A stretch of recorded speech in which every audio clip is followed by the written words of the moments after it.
बच्चों, कक्षा 12 के विषय गणित के अंतर्गत अध्याय 6 हम लोग पढ़ रहे थे, जिसका नाम था अवकलज के अनुप्रयोग। पिछले भाग में हमने दो अनुप्रयोगों को सीखा था। पहला अनुप्रयोग था चर राशि में परिवर्तन की दर ज्ञात करना। दूसरा अनुप्रयोग था वर्धमान तथा ह्रासमान फलनों को हमें ज्ञात करना कि कौन सा फलन वर्धमान है और कौन सा ह्रासमान है। आज हम आगे के जो है वो अनुप्रयोग पढ़ेंगे। तो तीसरा हमारा अनुप्रयोग जो है वो है स्पर्श रेखा तथा अभिलंब। जैसा कि हम लोग जानते हैं, पहले से हम लोगों ने पढ़ रखा है 10th क्लास में कि स्पर्श रेखा किसे कहते हैं। ऐसी रेखा जो किसी भी वक्र को एक बिंदु पर प्रतिच्छेद करती है, वो उस वक्र की स्पर्श रेखा कहलाती है। और स्पर्श रेखा पर जो लंब रेखा होती है वो उस वक्र की अभिलंब कहलाती है। तो जैसे कि एक हमने चित्र बनाया, इसमें x अक्ष y अक्ष है और इसमें जो है वो एक हमने वक्र बना लिया और वक्र को P बिंदु पर जो रेखा स्पर्श करती हुई जा रही है, काटती हुई जा रही है, वो AB क्या कहलाएगी? वक्र की स्पर्श रेखा कहलाएगी। और जिस बिंदु पर प्रतिच्छेद करेगी बिंदु P, वो वक्र का स्पर्श बिंदु कहलाएगा। और स्पर्श बिंदु पर स्पर्श रेखा के लंब रेखा जो होगी, यानी जो PC है, वो हमारी क्या कहलाएगी? अभिलंब कहलाएगी। तो ये अभिलंब और स्पर्श ये दोनों क्या होंगी? परस्पर लंब रेखाएं होंगी। फिर अगर जो हमारी स्पर्श रेखा है वो x अक्ष की धनात्मक दिशा से थीटा कोण बनाती है, तो अगर हमने ये जो डिस्टेंस है वो हमने मान ली कि बहुत ही सूक्ष्म है, दूरी है यहाँ पर, तो ये कितना हो गया? ये मान लिया m हो गया। तो बहुत ही सूक्ष्म दूरी ये am dx हो गई और ये जो pm है ये हमारी dy हो गई। तो इस त्रिभुज में अगर हम tan थीटा पढ़ेंगे तो tan थीटा बराबर क्या आएगा? dy upon dx। ठीक, और हम लोग पढ़ चुके हैं कि जो प्रवणता होती है रेखा की, जो रेखा की प्रवणता होती है वो क्या होती है? m बराबर tan थीटा रेखा की प्रवणता होती है। और यहाँ पर रेखा कौन सी है? स्पर्श रेखा। तो स्पर्श रेखा की प्रवणता भी क्या होगी? m बराबर tan थीटा। और tan थीटा का मान कितना आएगा? dy upon dx। यानी जो स्पर्श रेखा की प्रवणता होगी वो dy अपॉन dx आएगा।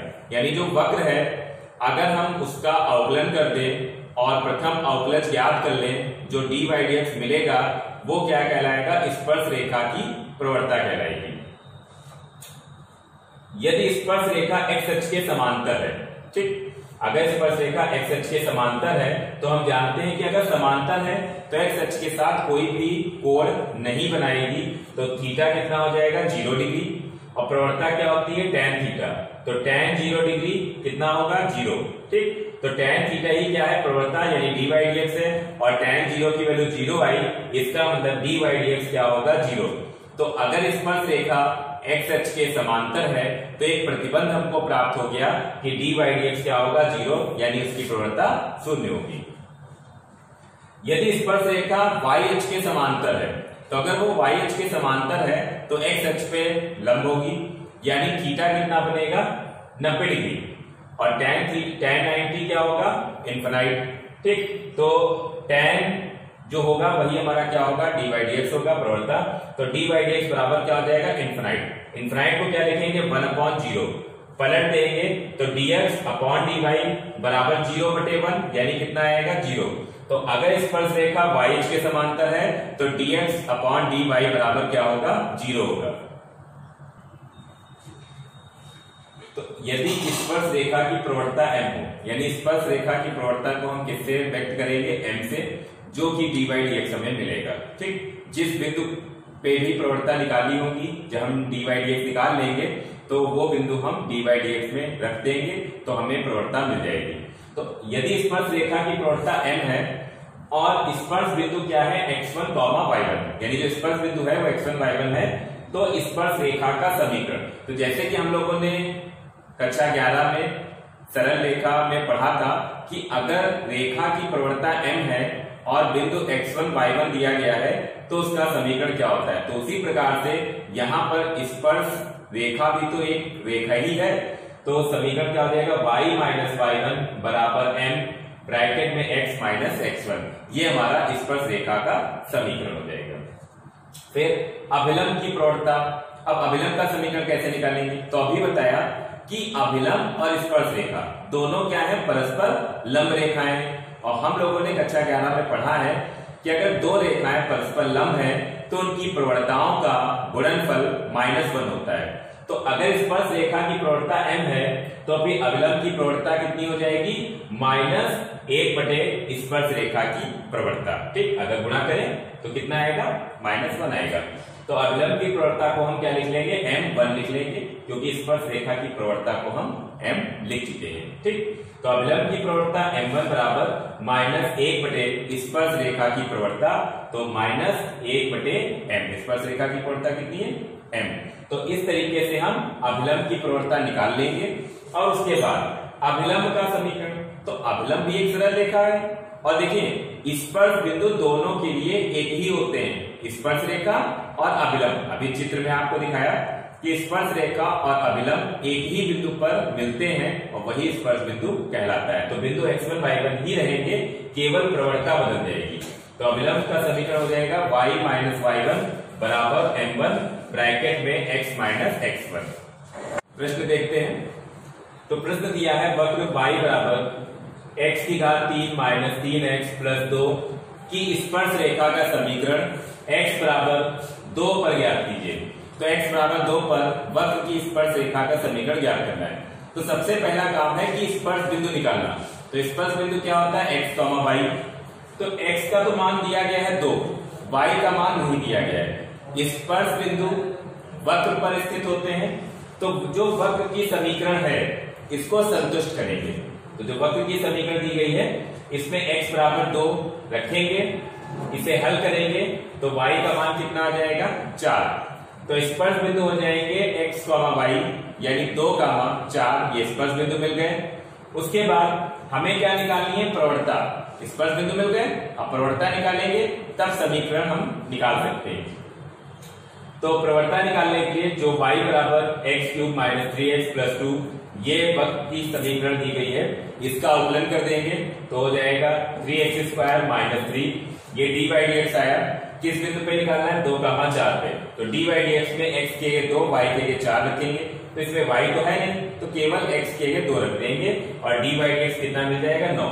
जो d/dx मिलता है वही क्या कहलाती है? स्पर्श रेखा की प्रवणता। तो स्पर्श रेखा की प्रवणता कितनी हो गई? m बराबर 9। तो स्पर्श रेखा का समीकरण सूत्र क्या होता है? y माइनस y1 बराबर x माइनस x1। तो जो हमें स्पर्श बिंदु दिए गए हैं उसमें x की वैल्यू कितनी है? 2 और y की वैल्यू 4। तो x1 2 और y1 कितना? 4 और प्रवणता कितनी? 9। तो y माइनस 4 बराबर 9 ब्रैकेट में x माइनस 2। इसको हल कर लिया, सभी टर्म एक तरफ ले गए। जो हमारा रेखा का व्यापक समीकरण होता है वो होता है ax plus by plus c बराबर 0। तो हम उसी के हिसाब से इसको लिखेंगे। सबसे पहले x वाला टर्म, फिर y वाला और फिर अचर पद लिखेंगे। x वाला हमेशा धनात्मक ही लिखेंगे। ठीक, तो 9x minus y minus 14 equal 0। ये हमारी स्पर्श रेखा का समीकरण आ गया। अगला प्रश्न है, फिर बिंदु ज्ञात कीजिए जिस पर वक्र y बराबर x³ minus 3x² minus 9x plus 7 की स्पर्श रेखा x अक्ष के समांतर है। यानी वो बिंदु हमें वक्र पर ज्ञात करने हैं जिस पर खींची गई स्पर्श रेखा x अक्ष के समांतर होगी। तो सबसे पहले वक्र का समीकरण जो है वो लिख लिया और इसको समीकरण 1 बना लिया। उसके बाद इसका अवकलन किया, d/dx निकाला। तो 3x² minus 6x minus 9 d/dx हमने निकाल लिया। क्योंकि प्रश्न में दिया गया है कि स्पर्श रेखा x अक्ष के समांतर है, और भी हम लोगों ने पढ़ा कि अगर स्पर्श रेखा x अक्ष के समांतर है तो d/dx क्या होगा? 0। तो जो d/dx आया है इसको हमने 0 के बराबर किया। ये हमारी द्विघात समीकरण बन गई। अब हम इसे हल करेंगे तो 3 से भाग कर दिया, x² माइनस 2x माइनस 3 बराबर 0। इसके हमने गुणनखंड कर दिए, एक आया x माइनस 3, दूसरा आया x प्लस 1 बराबर 0। यहां से हमने x के मान निकाले तो x का मान आया 3 और माइनस 1। अब हम y के मान ज्ञात करेंगे। अब समीकरण 1 में हम x के मान रखेंगे और y के मानों को ज्ञात करेंगे। तो समीकरण 1 में x की जगह हम 3 रख देंगे, तो y बराबर 3 का क्यूब माइनस 3 का स्क्वायर माइनस 9 इंटू 3 प्लस 7। इसे हल करेंगे तो y का मान आ जाएगा माइनस 20। फिर समीकरण 1 में ही x का मान हम माइनस 1 रखेंगे, हल करेंगे तो y का मान कितना आ जाएगा, 12 आ जाएगा। तो इस वक्र पर स्थित बिंदु हमसे पूछे जा रहे थे, तो वक्र पर स्थित बिंदु हमें कौन कौन से मिल गए, जब x की वैल्यू 3 तब y की माइनस 20।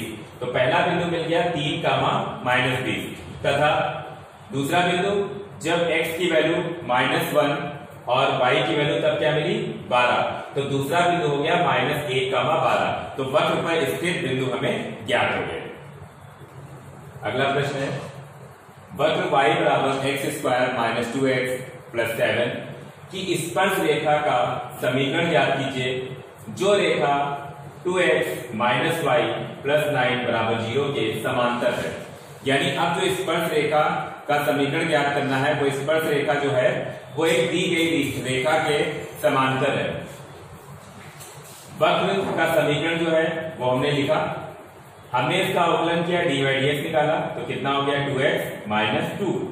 तो स्पर्श रेखा की प्रवणता कितनी आ गई 2x माइनस 2, क्योंकि जो dy dx आता है वही स्पर्श रेखा की प्रवणता कहलाती है। तो स्पर्श रेखा की प्रवणता हो गई 2x माइनस 2। जो रेखा दी गई है 2x माइनस y बराबर 9 बराबर 0, ठीक, इसकी प्रवणता कितनी हो जाएगी, इसकी प्रवणता हो जाएगी 2। कैसे 2 होगी, जो रेखा का समीकरण है 2x माइनस y प्लस 9 बराबर 0, अगर हम इसे y बराबर mx प्लस c के फॉर्म में लिखें तो y बराबर कितना हो जाएगा 2x प्लस 9। अगर y को हम राइट साइड में ले जाएंगे तो y बराबर कितना आएगा 2x प्लस 9, और इसकी तुलना कर देंगे y बराबर mx प्लस c से, तो m कितना आ जाएगा 2। तो दी गई रेखा की प्रवणता कितनी हो गई 2। अब प्रश्न में दिया क्या है कि जो स्पर्श रेखा है वो दी गई रेखा के समांतर है, और हम जानते हैं कि अगर दो रेखाएं समांतर होती हैं तो दोनों की प्रवणताएं बराबर होती हैं। तो चूंकि स्पर्श रेखा दी गई रेखा के समांतर है, अतः स्पर्श रेखा की प्रवणता बराबर जो रेखा दी गई है उसकी प्रवणता। स्पर्श रेखा की प्रवणता कितनी मिली 2x माइनस 2, तो 2x माइनस 2 बराबर रेखा की प्रवणता यानी कितनी 2। तो 2x बराबर 4, x का मान हमने ज्ञात कर लिया 2। अब x का मान ज्ञात कर लिया, y का मान ज्ञात करेंगे। तो x का मान 2 आया। समीकरण 1 में हम x का मान 2 रख दें, तो 2 स्क्वायर माइनस 2 गुणे 2 प्लस 7। इसे हल करेंगे तो y का मान क्या आ जाएगा 7 आ जाएगा। तो x का मान 2, y का मान 7, यानी स्पर्श बिंदु क्या हो गया 2 का मान 7। तो स्पर्श बिंदु हमारा हो गया 2 का मान 7। स्पर्श रेखा की प्रवणता m बराबर कितनी हो गई 2। कैसे आई 2, क्योंकि स्पर्श रेखा दी गई रेखा के समांतर है तो दोनों की प्रवणता बराबर होगी। जब दी गई रेखा की प्रवणता 2 आई तो स्पर्श रेखा की प्रवणता भी 2 होगी। तो m बराबर 2 और ये बिंदु x1 y1 हो जाएंगे। स्पर्श रेखा का समीकरण y माइनस y1 यानी 7 बराबर m यानी 2, x माइनस x1 यानी 2। इसे हल करेंगे तो 2x माइनस y प्लस 3 बराबर 0, ये स्पर्श रेखा का समीकरण आ गया। अगला प्रश्न है, वक्र y बराबर x स्क्वायर माइनस 2 के बिंदु 1,2 पर अभिलंब का समीकरण ज्ञात कीजिए। तो जैसे स्पर्श रेखा के प्रश्नों को हल करते हैं वैसे ही अभिलंब के प्रश्नों को भी हल करते हैं। बस हमें यह ध्यान रखना है कि जो अभिलंब की प्रवणता होगी वो -1 स्पर्श रेखा की प्रवणता होगी। तो सबसे पहले वक्र का जो समीकरण लिखा है उसे लिख लिया, इसका अवकलन करके dy dx निकाल लिया। dy dx किस बिंदु पे 1,2 पर, तो x के लिए 1 और y के लिए 2 dy dx में रखा, लेकिन इसमें y नहीं है तो x के लिए 1 रख दिया। dy dx कितना आ गया 2 आ गया। जो dy dx आता है वो हमेशा स्पर्श रेखा की ही प्रवणता कहलाती है। तो स्पर्श रेखा की प्रवणता m कितनी हो गई 2। अब हमें निकालना है अभिलंब का समीकरण, तो प्रवणता किसकी चाहिए अभिलंब की। तो अभिलंब की प्रवणता m1 बराबर -1/m, अभी हम लोगों ने पढ़ा था, तो -1/m का मान कितना 2। तो अभिलंब की प्रवणता मिल गई। स्पर्श बिंदु 1,2 है, अभिलंब का समीकरण हम लगा देंगे। तो y माइनस y1 यानी कितना 2 बराबर प्रवणता, अवलंब की प्रवणता यहाँ पे लिखेंगे, इस चीज का ध्यान दें।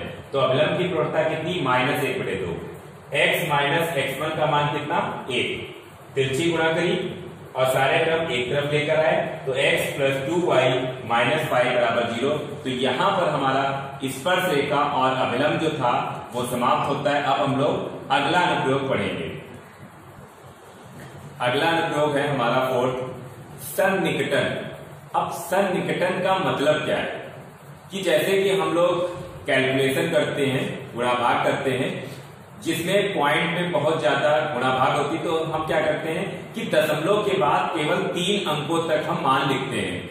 तो वो हमारा क्या कहलाता है, सन्निकट मान।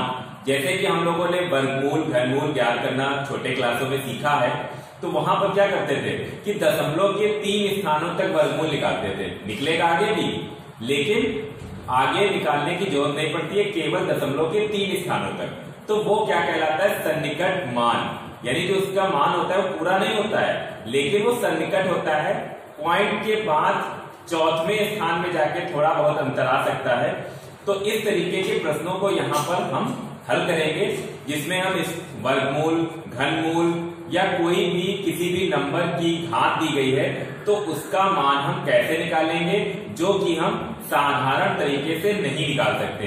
तो उन क्वेश्चनों को सीखने के लिए हम इस सूत्र का उपयोग करेंगे। जैसे कि पिछले साल हम लोगों ने अवकलज में सीखा था प्रथम सिद्धांत से अवकलज को ज्ञात करना, उसी से ये सूत्र निकल कर आया है, f(x + h) बराबर h इंटू f'(x + f(x)। तो इस सूत्र का उपयोग करेंगे और सन्निकट मान ज्ञात करना हम लोग सीखेंगे। निम्नलिखित का सन्निकट मान दशमलव के 3 स्थानों तक ज्ञात कीजिए। तो हमसे जब प्रश्न लिखकर आएगा तो यही आएगा कि इसका मान जो है सन्निकट मान दशमलव के 3 स्थानों तक ज्ञात कीजिए।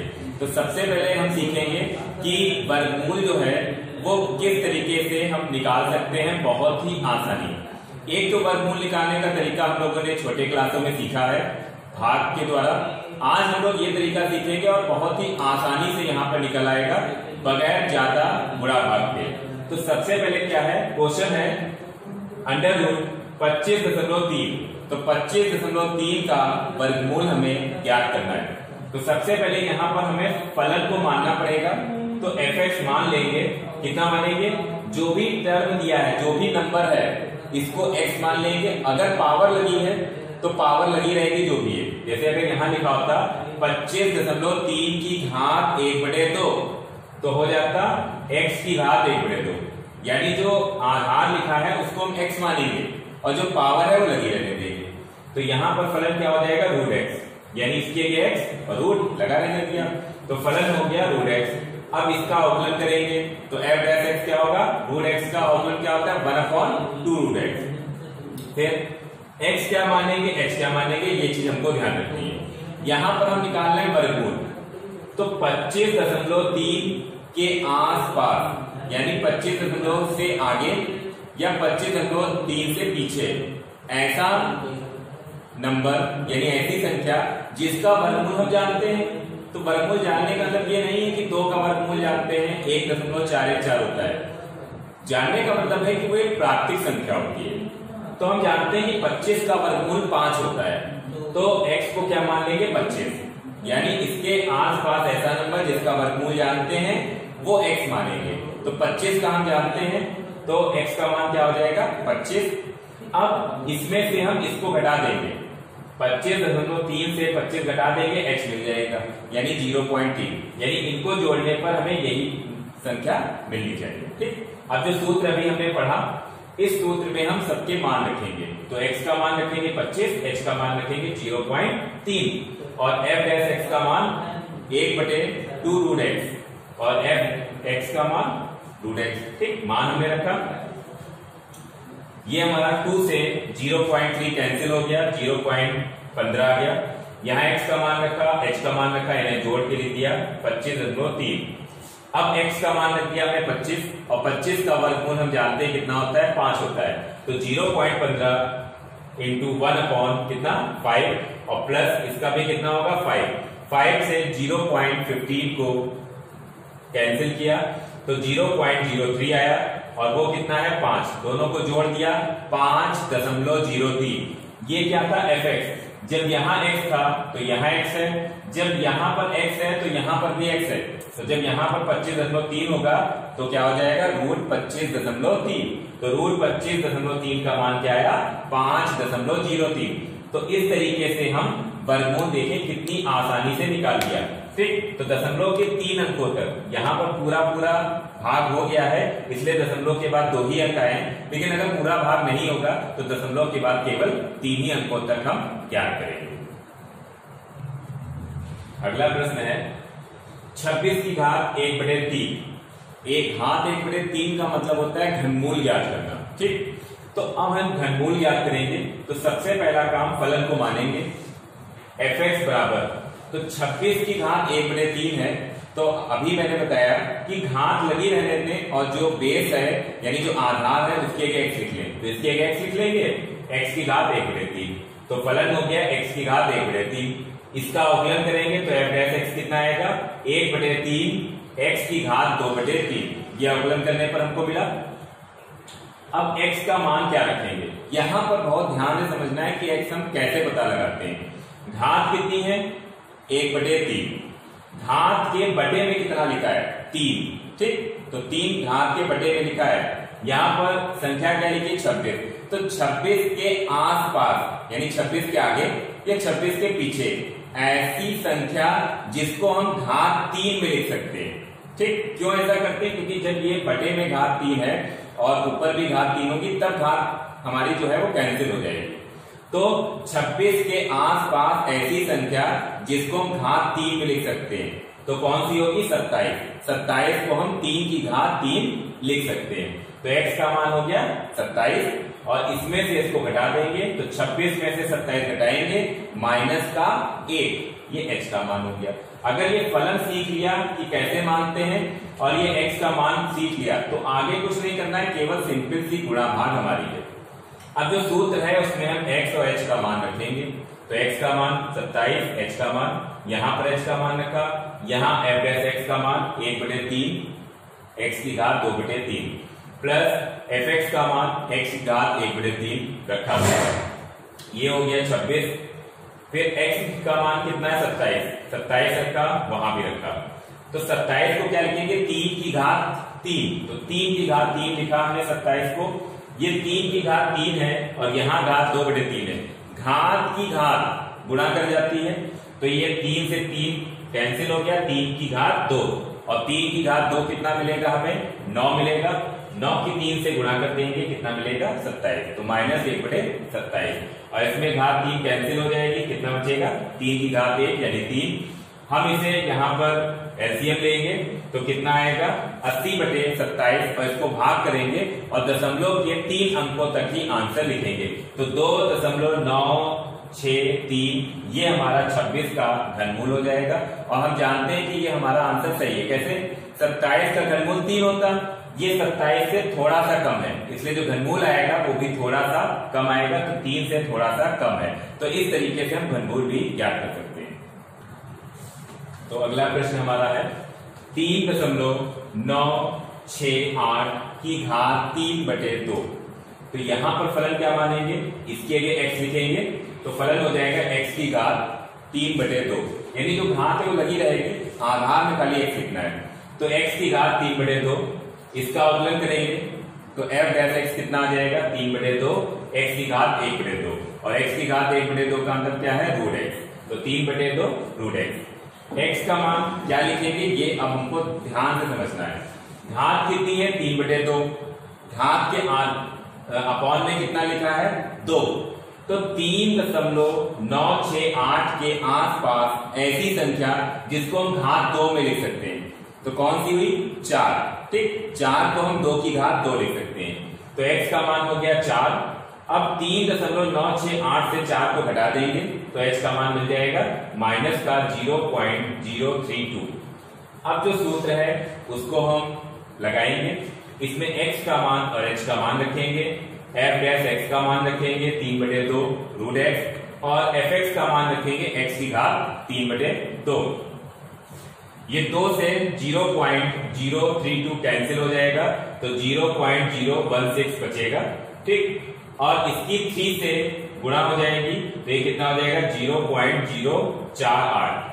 अब x का मान रखेंगे कितना है 4, तो √4 यानी कितना मिलेगा हमको 2 से इसकी गुणा करेंगे तो माइनस का 0.096 और यहाँ x का मान रखेंगे 4, तो 4 को क्या लिखेंगे 2 की घात 2, तो घात 2 से कैंसिल हो जाएगी 2 की घात कितनी बचेगी 3 और वो कितना हो जाएगा 8 में से इसको हम घटा देंगे 7.904 बचेगा, तो 3.968 की घात 3/2 इसका मान कितना आएगा 3.904। तो अब आप सभी को कुछ गृह कार्य दिया जाता है। तो पहला प्रश्न है, इसमें दिए गए वक्र के बिंदु 1,3 पर हमें स्पर्श रेखा तथा विलंब दोनों के समीकरण ज्ञात करने हैं। दूसरे प्रश्न में वक्र y बराबर 1/x-1 की उन सभी रेखाओं के समीकरण ज्ञात करने हैं जिनकी प्रवणता -1 है तथा वे रेखाएं वक्र को स्पर्श करती हैं। इसका मतलब स्पर्श रेखा के समीकरण ज्ञात करने हैं और उसकी प्रवणता कितनी है -1। तीसरा, निम्नलिखित का सन्निकट मान दशमलव के 3 स्थानों तक ज्ञात करना है। इसमें वर्गमूल ज्ञात करना है, इसमें घात 1/3 है, इसमें घनमूल ज्ञात करना है। तो ये प्रश्न थे जो आज मैंने आपको पढ़ाया। तो आज के भाग में हम लोगों ने 2 और अनुप्रयोग सीखे। पहला अनुप्रयोग आज हम लोगों ने सीखा स्पर्श रेखा तथा विलंब के बारे में, उनके समीकरण निकालने सीखे। दूसरा हम लोगों ने सीखा सन्निकट मान ज्ञात करने के लिए, यानी किस तरीके से हम किसी भी संख्या की कोई भी घात दी गई है उसका सन्निकट मान ज्ञात कर सकते हैं और इसका बहुत ज्यादा उपयोग हम अन्य विषयों में कर सकते हैं, जैसे कि भौतिक विज्ञान, रसायन विज्ञान, उसमें जहां भी इस तरीके की गुणाभाग आती है वहां पर हम इन सब का उपयोग कर सकते हैं। आशा करता हूं कि आप सभी को जो है वो अच्छी तरीके से ये दोनों अनुप्रयोग समझ में आए होंगे। धन्यवाद।